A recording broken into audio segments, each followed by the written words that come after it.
الأول خلينا متفقين على حاجة مع بعض، إنك لو بتتحرجي أو تتكسفي أو قلت يا سهى أنا مش هعرف أعمل أي حاجة من الكلام اللي انت بتقولي عليه ده، يبقى الفيديو ده مش ليكي. ليه بقى الفيديو ده مش ليكي؟ عشان احنا ولا بنعمل أي حاجة عيب ولا أي حاجة حرام، ولا برضو اسمعك تقولي يا سهى انا نفسي يكون معايا فلوس خاصة بيا يا سهى، اعيش نفسي كده انا وعيالي ونغنغهم واجيب اللي نفسي فيه واعيش الدنيا صح، عشان هي هتتعاش مرة واحدة بس. ولا اعمل حاجة لنفسي ولا اشيل قرش للزمن، ما هو محدش فينا عارف بكرة مخبلنا ايه. ازيكم يا حبايبي، عاملين ايه؟ يا رب تكونوا كويسين يا رب وبأحسن حال. نبدأ الفيديو باللهم صل وسلم وبارك على سيدنا محمد عليه أفضل الصلاة والسلام. فيديو مهم قوي لأنه من الفيديوهات المقربة لقلبي أنا شخصيا. ليه بقى هو من الفيديوهات المقربة لقلبي؟ عشان بيفكرني بقصة كفاحي. فأنا بقى جاية أكلمك النهاردة على مشروع بسيط جدا جدا، مش عارفة ازاي ما خطرش على بالي قبل كده ولا كلمتك فيه، بس ده لأني ما كانش عندي أي خلفية عنه، وبالصدفة البحتة لسه عارفة كل تفاصيله من شوية وأنا بشتري شوية حاجات. مشروع بسيط يمكن من أكتر المشاريع المضمونة، لأن نسبة المخاطرة فيه تكاد تكون منعدمة، لأن الناس ما بتبطلش شراء منتجاته، ولا أنا ولا أنتي. يعني الزبون موجود طول الوقت، وده اللي بيخلي المشروع ده فرصة كويسة جدا لأي حد عايز يعمل مشروع برأس مال صغير مش كبير، أو عايز يحط رأس مال في مشروع وخايف لا يخسر، ويكون كمان ليه دخل ثابت. مشروع ايه ده يا سهى اللي هيخلي ليا دخل ثابت كل يوم؟ هو البقالة. من اكتر المشاريع اللي ناجحة في كل مكان وفي كل زمان، واكبر دليل على كده انك ممكن وانت ماشية في اي شارع تلاقي فاتح جنب بعض 2 و3 و4 سوبر ماركت، ممكن تكون المسافة ما بينهم اقل من 10 متر مثلا. فانا جاية اكلمك النهاردة عنه خطوة بخطوة بالتكاليف والارباح واهم النصايح عشان المشروع ده ينجح معاكي. خليني اقولك بسرعة عرفت الكلام ده منين. وانا بشتري شوية حاجات وماشية في شارع قابلني بقالة صغيرة، وقفت اشتري منها شوية حاجات. واقف فيها ست جميلة هي وبنتها عندها 12 سنة. المهم الست دي طلعت تعرفني ومتابعاني، وانا كنت واقفة وباين عليا التعب جدا. جابت لي كرسي وقالت لي لا ده انت لازم تقعدي، وعزمتني على حاجة كمان. هي ست جميلة اصلا وكريمة. فواحنا قاعدين مع بعض حكيت لي قصتها وازاي بدأت موضوع البقالة ده ووصلت بعد قد ايه لغاية فين. وهي اللي قالت لي برضو يا سهى انت ليه ما تكلمتيش عن المشروع ده قبل كده في القناة بتاعتك؟ فانا من هنا بقى خدت لكم كل التفاصيل وجايه اقول لكم على الملخص. اول حاجه لازم انت تعرفيها ان المشروع ده مهم لينا احنا كقيمه، فده اللي بيخليه ناجح. ايوه ان الطلب عليه مستمر، اذا كان زيت ولا سكر ولا رز ولا مكرونه ولا دقيق ولا حتى اساسيات المنظفات. اهم ميزه فيه ان نسبه المخاطره فيه قليله، لان البضاعه اللي عندي سريعه الدوران، فمش هخاف ابدا ان الحاجه تفضل قاعده عندي. تالت ميزة انك تقدري تبدأي فيه برأس مال صغير جدا. انتوا متخيلين ان الست دي وبنتها بدأوا بايه؟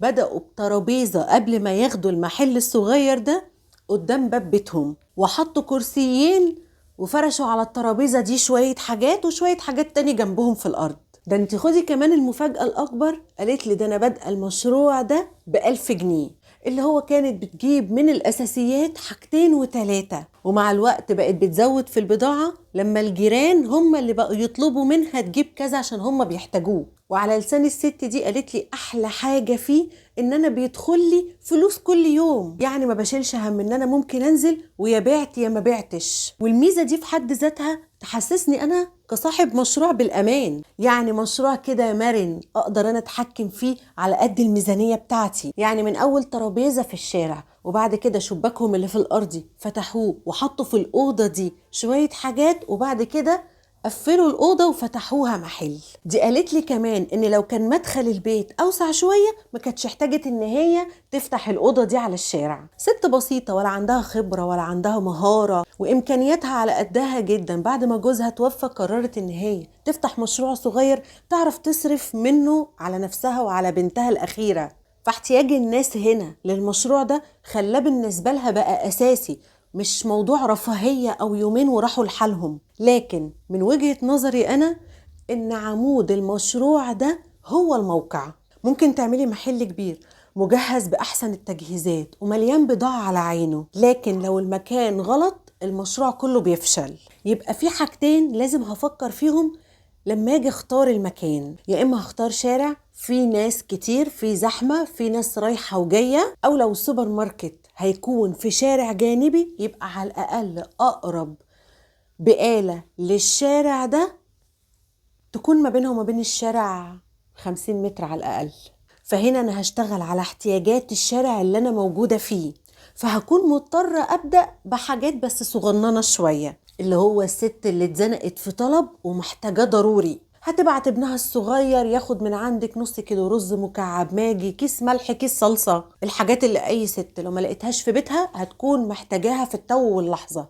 وأنا كمان فرصتي هتكون أكبر في البيع كل ما هبعد عن سوبر ماركت كبير جنبي، لأن إذا كان المكان هادي أو المكان زحمة فوجود اتنين جنب بعض أو قريبين من بعض فهيخلي فيه منافسة شديدة، فأصبح إن الزبون هيتوزع على المكانين أو التلاتة، ففرصتي في البيع هتكون أقل شوية. ممكن حد يقول لي لا، طب ما أنا ممكن أنزل وأحرق السوق مثلا بعروض ودعاية ومش عارف إيه، برضو هياكلوا منك، هياكلوا من رزقك. كده كده الارزاق كلها بتاعت ربنا، بس حتى لو انت هتعملي كده او حضرتك هتعمل كده هتحرق شغل كتير، هتحرق بضاعة، لازم طالما في عروض يبقى لازم هيكون في ضغط شغل، هيكون في عمالة كتير عشان تسد على احتياجات الزبون. فأصبح إن أنا هنا ما كلتش من غيري بس، لا أنا كمان كلت من نفسي. وقبل ما هفتح بقالة أو قبل ما أفتح سوبر ماركت لازم يكون ليا نظرة عميقة شوية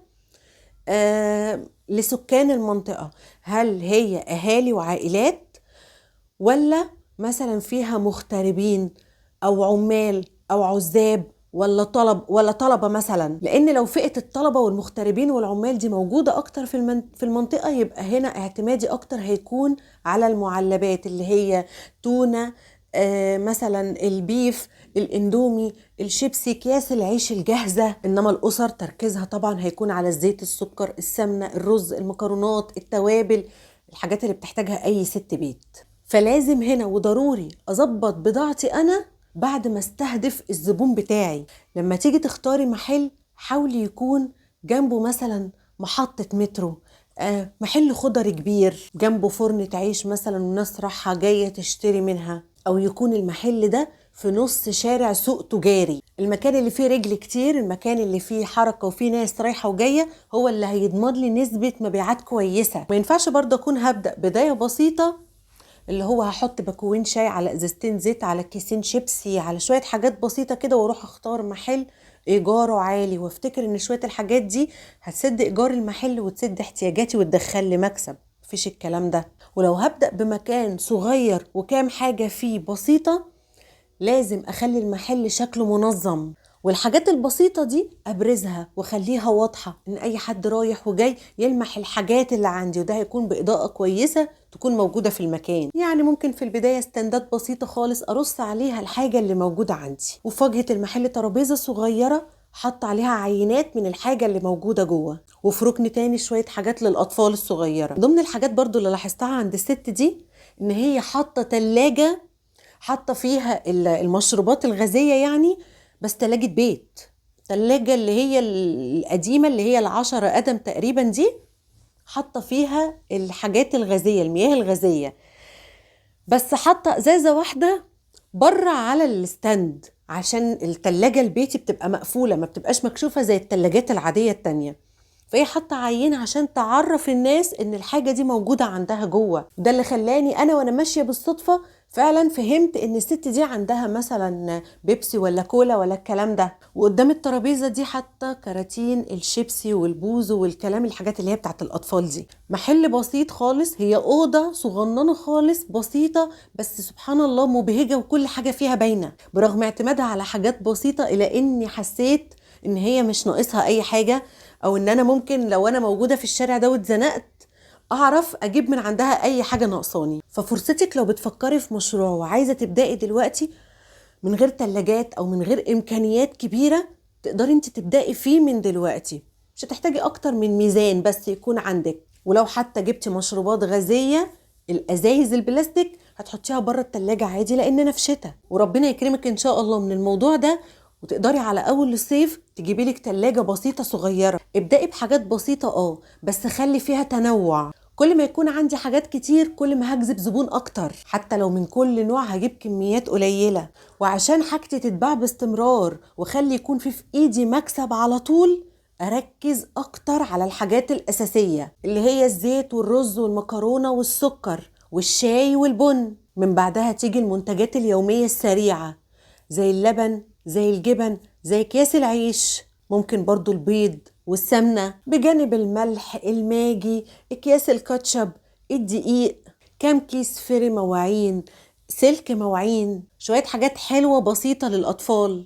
لحد كده ممكن استكفى. حبيت اتوسع شوية ادخل شوية بقوليات اللي هي العدس، الفول، الفاصوليا، الحمص، الذرة، الفشار، شوية توابل. واحدة هتطلع تقولي لا يا سهى انا اتكسف نظرة جارتي ليا، ولا نظرة فلانة، ولا نظرة علانة. هقولك والله العظيم بتكون اوهام في دماغك انتي. النظرة الوحيدة اللي هتبصها لك الست دي هي نظرة غيرة وحقد على اللي بتعمليه، وتتمنى تكون مكانك. بس هي للأسف مش هتبين إحساسها ده قد ما هتحاول تقفلك انتي وتقلل منك. ففي كل الأحوال احنا ولا بيشغلنا دي ولا بيشغلني دي. لما عاوزة أعمل حاجة يبقى في داهية انتوا الاتنين، أهم حاجة أنا مرتاحة ومبسوطة كده.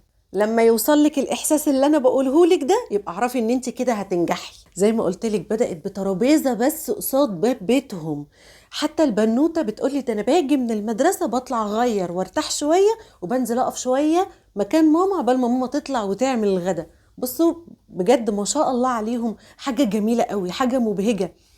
غير ما بتقولي من بعد ما جوزت بناتي والبيت فضي عليا ما بقاش أنا وسارة دي اللي معايا، وحتى سارة بتروح المدرسة والدروس وتسيبني، فبقينا قاعدين تحت.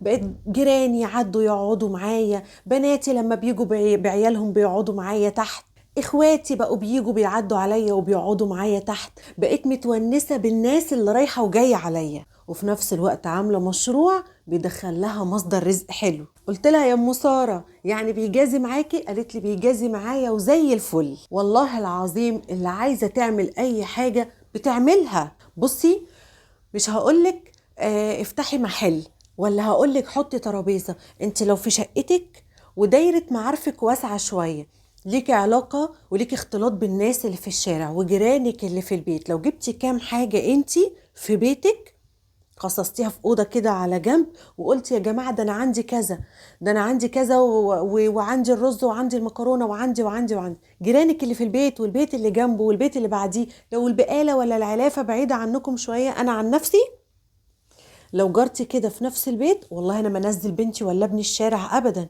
ليه؟ إن شاء الله ما هي دي أقرب لي، حتى حاجتها يعني هي غير أقرب لي كمان حاجتها هتكون أنظف. أهم حاجة لما تيجي تبدأي، نصيحتي الأولى والأخيرة ليكي، ركزي في الأول على السلع اللي بتدور بسرعة، اللي بتتقلب بسرعة أو تتباع بسرعة، لحد ما تجربي نفسك في الشغل وتتمكني فعلا منها. وبس كده. وهو ده كان نهاية فيديو النهاردة. يا رب يكون عجبكم، يا رب أكون قدرت أفيدكم ووصل لكم المعلومة. شوفك الفيديو الجاي إن شاء الله بإذن الله، وإنتي أنجح ست في الدنيا كلها. ويلا سلام.